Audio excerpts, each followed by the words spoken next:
কামারহাটি পুরসভার 10 নম্বর ওয়ার্ডের হরিনাথ চ্যাটার্জি স্ট্রিটে জন্ডিসের প্রকোপ। গত এক মাসে পুরসভার জল পান করে 30 জন জন্ডিসে আক্রান্ত বলে অভিযোগ।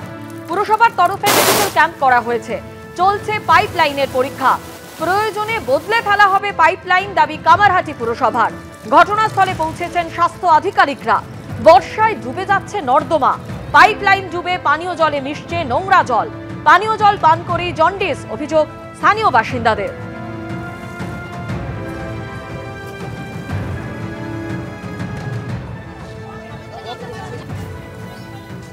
গত এক মাসে কামারহাটি পুরসভার 10 নম্বর ওয়ার্ড হরিচরণ চ্যাটার্জি স্ট্রিট এবং সেখানে বিভিন্ন মানুষ পুরসভার পানীয় জল খেয়ে অসুস্থ হয়েছেন এবং প্রায় 30 জন জন্ডিসে আক্রান্ত হয়েছে বলে জানা গেছে।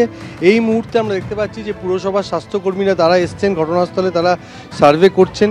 তার পাশাপাশি পুরসভার থেকে জল ইতিমধ্যে পরীক্ষায় পাঠানো হয়েছে এবং পুরসভার তরফ থেকে পানীয় জলের ব্যবস্থা করা হয়েছে এই ওয়ার্ডে।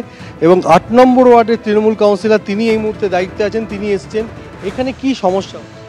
সমস্যাটা হচ্ছে পুজোর আগে দু একটা স্ট্রে ইনসিডেন্ট হচ্ছিল, তারপর পুজোর ছুটি পড়ে যায় ন্যাচারালি, তারপরে পুজোর মধ্যে কোনো রিপোর্টিং হয়নি। পুজোর পরে পরেই হঠাৎ জিনিসটা খুব বেড়ে উঠেছে এবং অ্যালার্মিং রেটে, মানে হচ্ছে মোস্টলি জন্ডিস হচ্ছে, জল খেয়ে জন্ডিস হচ্ছে। এবং আমরা ধরেই নিচ্ছি যেহেতু এক জায়গায় কনসেন্ট্রেশন হচ্ছে, তাহলে জল থেকেই হচ্ছে। তা আমরা পাইপলাইন চেক করার মতন টাইম দিচ্ছি না, আমরা এন্টার পাইপলাইনটাকেই রিপেয়ার করে দিচ্ছি, একদম রিপ্লেস করে দিচ্ছি। এই গলিতে যে পরীক্ষা করা, জল পরীক্ষা করা হয়েছে, পুজোর আগে একবার টেস্ট রিপোর্ট হয়েছে, সেরকম কিছু হোস্টাইল পাওয়া যায়নি। আবার কালকে থেকে নতুন করে পরীক্ষা শুরু হচ্ছে। আমরা বলেছি রেগুলার টেস্ট করতে, কিন্তু ফার্স্ট অ্যান্ড ফরমোস্ট কাজ হচ্ছে আমরা এন্টার পাইপলাইনটাকে চেঞ্জ করে দেবো।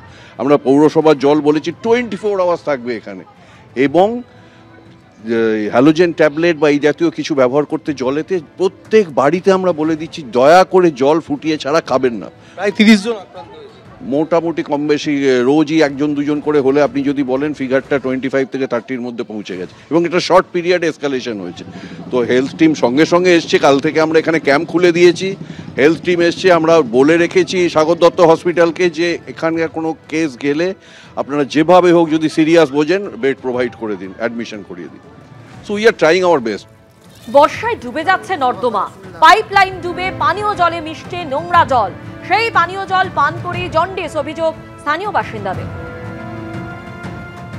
পাতলা পায়খানা হচ্ছিল, বমি, মাথা ব্যথা, জ্বর। আর এখন এইটাই খেতাম, এখন ধরা পড়েছে বলে এটা খাচ্ছি না, কিনা জলটাই খাওয়া হচ্ছে। তা কালকে প্রাইভেটে দেখিয়েছিলাম, উনি ভর্তি লিখে দিয়েছে। তো হসপিটালে নিয়ে গেলাম, তো উনি ভর্তি নিল না, বলছে বাইরে ডাক্তার দেখিয়েছো, তারা ভর্তি নেবে, আমরা ভর্তি নেব না।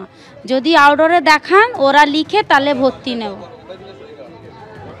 না। 3 তারিখ থেকে ওর শরীর খারাপ, খাওয়া দাওয়া কিচ্ছুই করছে না, যা খাচ্ছে তাই বমি হয়ে যাচ্ছে, গা গোলাচ্ছে। কামারহাটি পুরসভার 10 নম্বর ওয়ার্ডের হরিনাথ চ্যাটার্জি স্ট্রিটে জন্ডিসের প্রকোপ। আর এই নিয়ে কামারহাটি পুরসভার চেয়ারম্যান কি বলছেন আপনাদের সামনে রাখবো, পাশাপাশি রাখবো বিজেপির কি বক্তব্য। জন্ডিসে কতজন আক্রান্ত সংখ্যাটাই বলতে পারবো না, কিন্তু যারা আক্রান্ত হয়েছে এবং বিশেষ করে আক্রান্ত হয়েছে বলতে ডাক্তার যাদের বলেছে, ডাক্তার যাদেরকে নিরীক্ষা করেছে তারা সব ভালোই আছে। যেই জায়গাটা হয়েছে সেই জায়গাটাতে অলরেডি গতকাল থেকে কেএমডি এবং পৌরসভা পাইপলাইন চেক আপ করা হচ্ছে। কারণ আমরা ধারণা করছি এখনও কোথার থেকে হয়েছে এখনও কোনো আমরা সিদ্ধান্ত নিতে পারি কী করে হলো বা কী করে হচ্ছে। সেই কারণেই আমরা জলের জায়গাটাকে আমরা করছি এবং তাদেরকে আমরা অলরেডি বলেছি বাইরের জল খাবেন না। আমরা জল পাঠাচ্ছি সেই জল খাবেন, রান্না করবেন, করুন। আমাদের কাছে আসে 2 দিন না 3 দিন হলো আমাদের কাছে পড়েছে, 1 মাস হচ্ছে আমাদের জানা নেই। কামারহাটির মানুষকে এই দুর্ভোগ ভুগতে হচ্ছে, তার কারণ ওখানকার বিধায়ক নাচ গান নিয়ে ব্যস্ত আছে আর পৌরসভা প্রমোটিং নিয়ে ব্যস্ত। নর্দমার জল পানীয় জলের সাথে মিলেমিশে একাকার। 30 জনের উপর আক্রান্ত হয়ে জন্ডিসে হসপিটালে অ্যাডমিট আছে, আর কত লোক ডায়রিয়ায় ভুগছে। ওরা প্রত্যেকে শুধু নিজের আখেরটা নিয়ে ভাবছে, কোনো পরিকল্পনা নেই, কোনো কাঠামো নেই কাজ করার, তাদের কোনো সৎ ইচ্ছেই নেই মানুষকে পরিষেবা দেওয়ার। নজর রাখবো পরের খবরে। জল নিয়ে মুখ্যমন্ত্রীকে অভিনব কটাক্ষ বিজেপি সাংসদ রাজু বিস্তের।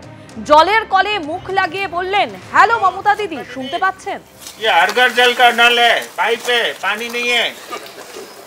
आपको सुनाई दे रहा है? हेलो ममता दीदी, सुनाई दे रहा है? हर घर जल नल है, पाइप है, पानी नहीं है। हेलो ममता दीदी, हेलो ममता दीदी, ये हर घर जल का नल है, पाइप है, पानी नहीं है। आपको सुनाई दे रहा है? हेलो ममता दीदी, सुनाई दे रहा है?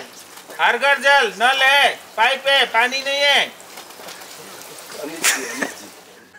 ग्रामीण क्षेत्र के लिए हर घर जल के लिए पैसा मिला, लेकिन वो 2,500 करोड़ रुपया स्वाह हो गया, यानी वो सारा 2,500 करोड़ रुपया वो बह गया। जनता को 1 रुपए का भी आज तक पानी नहीं मिला और जनता इसको लेकर के आक्रोश है।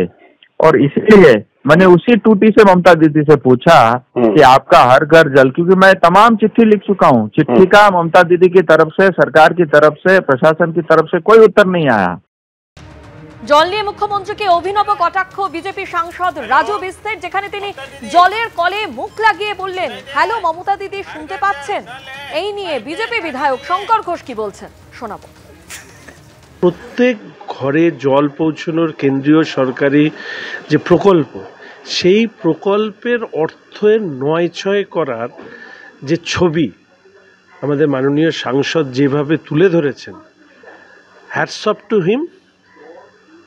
এই রাজ্যের বর্তমান অবস্থাটা কি একটা ছবি, সেটা সম্পূর্ণভাবে এই রাজ্যের সরকারের ব্যর্থতাকে, জল মানে একেবারে যে প্রাথমিক পরিষেবা জল বিদ্যুৎ, এই পরিষেবা যে কোন জায়গায় দাঁড়িয়ে আছে সেটাকে উন্মোচিত করেছে। কলে মুখ লাগিয়ে কটাক্ষ দার্জিলিং এর বিজেপি সাংসদের ভিডিও ভাইরাল। हेलो ममता दीदी, ये हर घर जल का नल है, पाइप है, पानी नहीं है। आपको सुनाई दे रहा है? हेलो ममता दीदी। লুট অনেক কিছুতেই হচ্ছে, লুট তো হচ্ছে, শাসক দল লুট করছে, রাজ্য সরকারও করছে, কেন্দ্রীয় সরকারও করছে। কেন্দ্রীয় সরকারের পার্টি বা রাজ্য সরকারের পার্টি উভয় পার্টি কিন্তু এটা করছে। এবং লুটটা শুধু পাহাড়ে না, ডুয়ার্স তেরাই সব জায়গাতে হচ্ছে।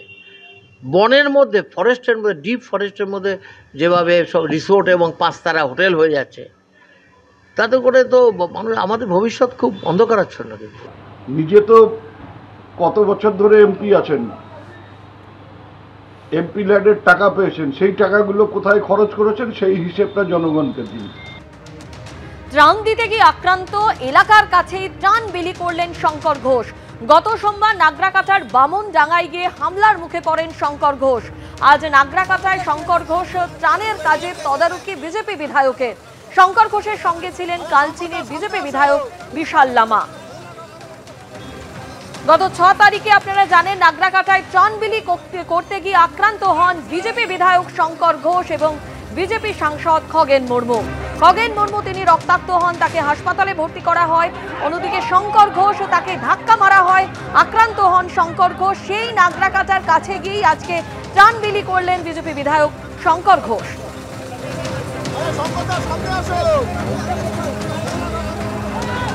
ভালোকে প্রতিষ্ঠা করতে হবে, ফলে ভালো তখনই প্রতিষ্ঠা হবে যখন দুর্বৃত্তরা পিছু হটবে। ফলে যারা এখানে প্রাণে মারার চেষ্টা করেছিল এই নাগরাকাটাতে, সেখানে এসে ত্রাণ দেওয়ার একটাই কারণ, একটাই বার্তা দেওয়া, দুর্বৃত্তদের কোনো ছাড় নেই। এই নরকের যে শাসন, সেই শাসনকে সমাপ্ত করতে হবে এবং দুর্বৃত্তদেরও নিকেশ করতে হবে। মানুষের পাশে দাঁড়ানোর জন্য ভয় পেয়ে যদি আমি পিছিয়ে যাই, তাহলে ভবিষ্যতে আমার মতন যারা হয়তো ব্যক্তিগতভাবে ক্লাব এনজিওর হিসেবে যারা ত্রাণ দিতে যাবে, তারাও ভয় পেয়ে যাবে।